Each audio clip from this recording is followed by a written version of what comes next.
Queria contar um pouquinho da minha experiência. Passei por 9 escolas de inglês, já tive professores nativos de países como Estados Unidos, Canadá, Reino Unido, Nova Zelândia, África do Sul, Austrália. Já fiz intercâmbio somente de idiomas, já tive várias experiências com inglês. E hoje eu consigo entender claramente qual é a melhor forma de você escolher uma escola. Porque a maioria dessas decisões, dessas escolas que eu fiz no passado, fizeram com que eu perdesse muito dinheiro. Muito dinheiro. E eu não quero que você sofra desse jeito igual eu sofri. E o que eu vou fazer com vocês aqui agora, gente, é contar o que ninguém me contou. O que nenhuma pessoa de escola de inglês fala para você. E que nem pessoas de intercâmbio falam para você. Eu vou contar para você qual que foi o pulo do gato. Antes de contar o pulo do gato, vou tomar uma aguinha aqui. Vamos lá, gente. O que você deve levar em conta na hora de escolher uma escola de inglês? Tá certo? Vamos lá. Vou te ajudar a fazer do inglês uma realidade.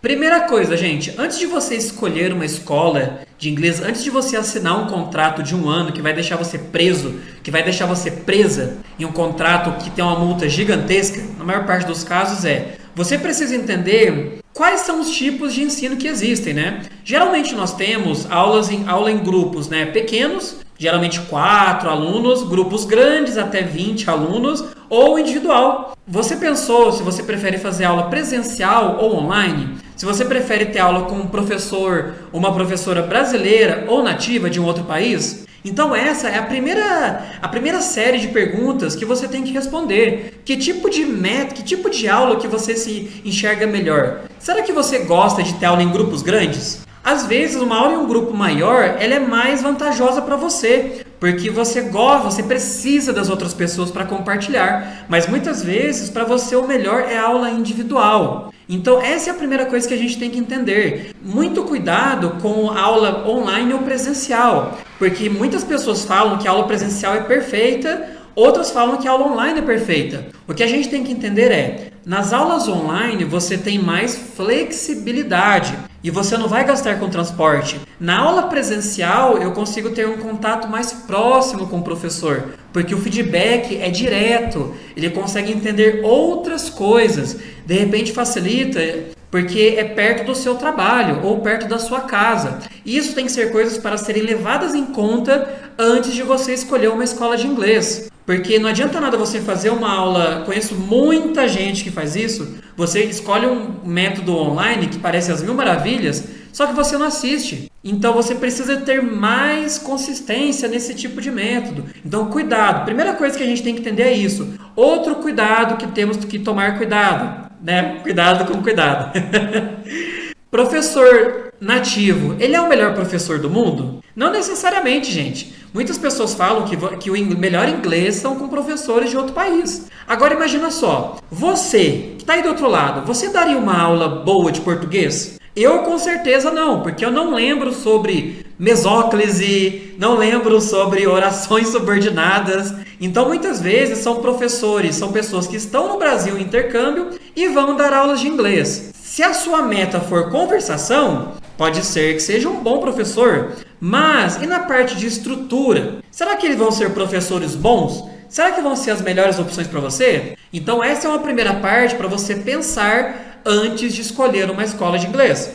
Segunda coisa, gente, duração do curso. Aqui geralmente a gente nunca vai tão profundamente para entender as diferenças e diferentes métodos. Existem escolas de inglês que falam que você vai ficar fluente em 1 ano. Existem outras escolas que colocam 1 ano e meio. E mais algumas que colocam cursos de 5 anos. O que eu quero que você... Todos eles têm pontos negativos e positivos. O que eu quero que você reflita nesse caso é... Quando você aprendeu português... Quando você ainda era uma criança, você estudava, por quanto tempo você tinha, quantas horas por dia você estudava português? Era todo dia, certo? Porque você estava sempre exposto ao português, com várias e várias pessoas. E eu faço uma pergunta para você, você parou de estudar português? Você continua estudando português por vários e vários e vários anos. Vários anos. Ou seja, Muito cuidado que não existe uma fórmula milagrosa de duração. Se você estuda todo dia por 1 ano, é diferente de você estudar todo dia por 5 anos. Então, o que tem que ficar muito claro quando você pensar, quando você for visitar uma escola, é que tipo de conteúdo que é oferecido nesse tempo. Porque 2 aulas por semana em 5 anos, ou uma aula todo dia por 1 ano, para você, eu quero que você pense. Depois você comenta aí. Qual desses 2 métodos vai ter mais sucesso para você? Uma aula todo dia ou 2 aulas por semana? Por 5 anos, por um tempo maior. Quero que você pense nisso na próxima vez que você for escolher o seu curso de inglês, a sua escola de inglês. Terceira questão, gente, que eu comecei a falar e eu queria continuar a falar aqui com vocês agora. Qual é a frequência de aulas? Eu já tive essa experiência no passado, em que no começo, em uma das escolas de inglês que eu fiz, né, eu tinha um momento que era 3 aulas por semana de 40 minutos. Só que meu horário no trabalho ele mudou, e aí com isso eu comecei a fazer 1 aula por semana aos sábados. O que aconteceu? O meu rendimento caiu muito no sábado, porque era muito conteúdo no mesmo dia, então a aula ficava chata, a aula ficava insuportável. Ao contrário que 3 vezes por semana eu conseguia aproveitar muito mais. Então é algo para você entender. Tem pessoas que se adaptam melhor a uma aula maior aos sábados, mas pela experiência que eu tenho, é melhor você ter mais aulas em um tempo menor de tempo, um tempo menor, do que ter períodos maiores. Então, é isso que você tem que entender esses 2 modelos. E um terceiro modelo, que é muito famoso, é o modelo de imersão. O que é o modelo de imersão? Quando você geralmente pega um final de semana inteiro e você vai ter só contato em inglês. Qual que é a grande ideia, gente, da imersão? É você ter um momento para você simular estar em outro país, que as pessoas vão falar só em inglês. Qual que é a análise que você vai ter que entender, né, desse ponto? Que geralmente são programas bem caros. Qual é a minha necessidade? Eu estou destravado no meu inglês? Eu consigo falar? Eu consigo me comunicar? Próxima questão. Eu não consigo fazer essa imersão por minha conta? Então é algo que você tem que analisar com muita calma, porque muitas vezes as pessoas elas acham que em um final de semana ela vai aprender a mesma quantidade de conteúdo que ela aprenderia em um semestre. Isso nem sempre é verdade.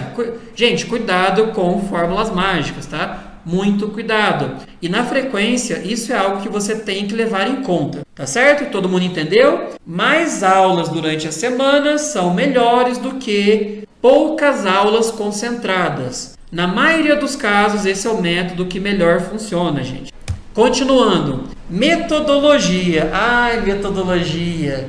Isso aqui é algo que sempre me perguntam. Tem vários amigos, várias amigas que me perguntam: Wellington, qual é o melhor método? E aí muitas vezes acontece o seguinte: nossa, Wellington, tal escola ela tem uma caneta especial. Nossa, Wellington, tal escola tem essa plataforma. Nossa, Wellington, tal escola tem tal tecnologia, tem um drone, né, que fala com você, tem um robozinho. Cuidado, gente. O que funciona para o seu amigo pode não funcionar para você. Essa é a primeira coisa que você tem que entender. As pessoas são diferentes. As pessoas aprendem de forma diferente. E não é porque algo tem tecnologia que é melhor. Muito cuidado para não ser levado por tecnologia. Existem algumas escolas que oferecem plataformas com 1 milhão de recursos. Só que você não usa. E aí o que adianta? Você pagou caro para ter plataforma, aplicativo,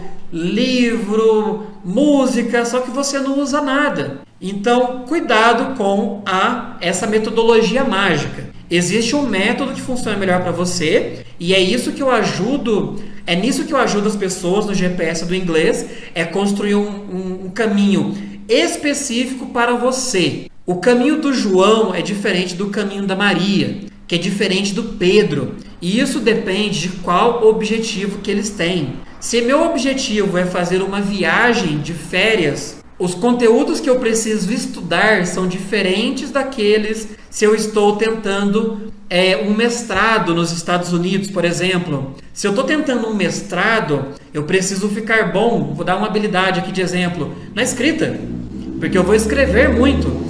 Agora, se eu vou fazer uma viagem de férias, uma viagem mais tranquila, a escrita não é tão importante, mas o ouvido e a fala são mais importantes. Então o método tem muito a ver com isso, tá ok? Isso é algo que eu trato melhor no GPS do inglês, mas eu quero muito que você entenda. Não existe essa fórmula mágica que a tecnologia não estudará por você. Entenda isso.